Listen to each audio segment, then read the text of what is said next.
Welcome back. The escalation World War III is in the making. It's in silent mode.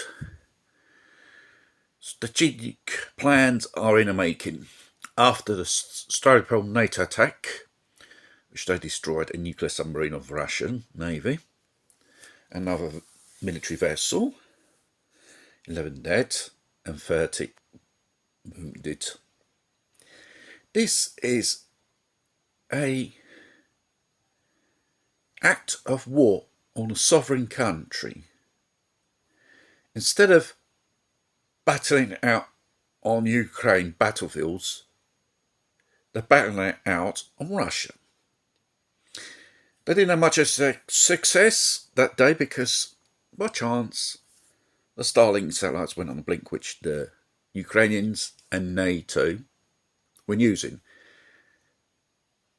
The NATO military are given access, are given GPS coordinates to Ukrainian forces where to hit in any part of this part of the conflict, really.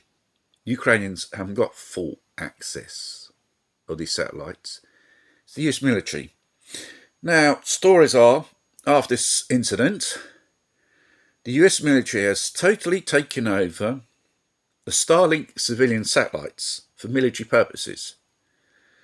And they haven't got that type of legal authority unless you have a decree of the President of the United States himself, one of those secret ones, because there's too much above it to declare a state of emergency war against another country. Otherwise, people will begin to panic.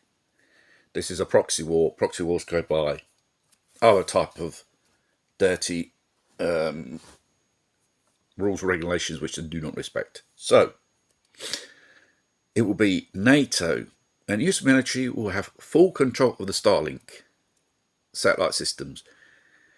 In the pipeline, there's going to be a mass attack on Russia through drones and missiles through this guidance system.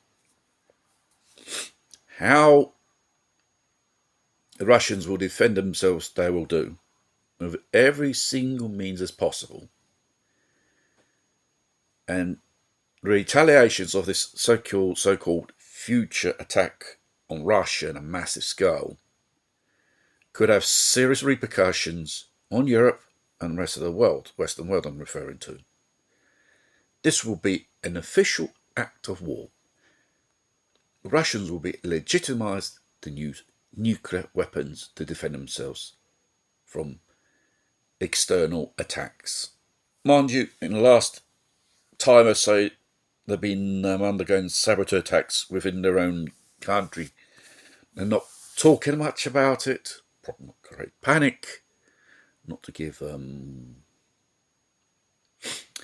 so much space towards the Ukrainians and NATO forces. We don't know when it's going to happen, and don't be surprised when it does. Remember, Ukrainians haven't got the resources, nor the technology, or the hardware to carry out these attacks. It's all controlled by NATO, Pentagon, and Washington. And if it outbreaks on a full-scale World War III, point the finger at them because they're the warmongers.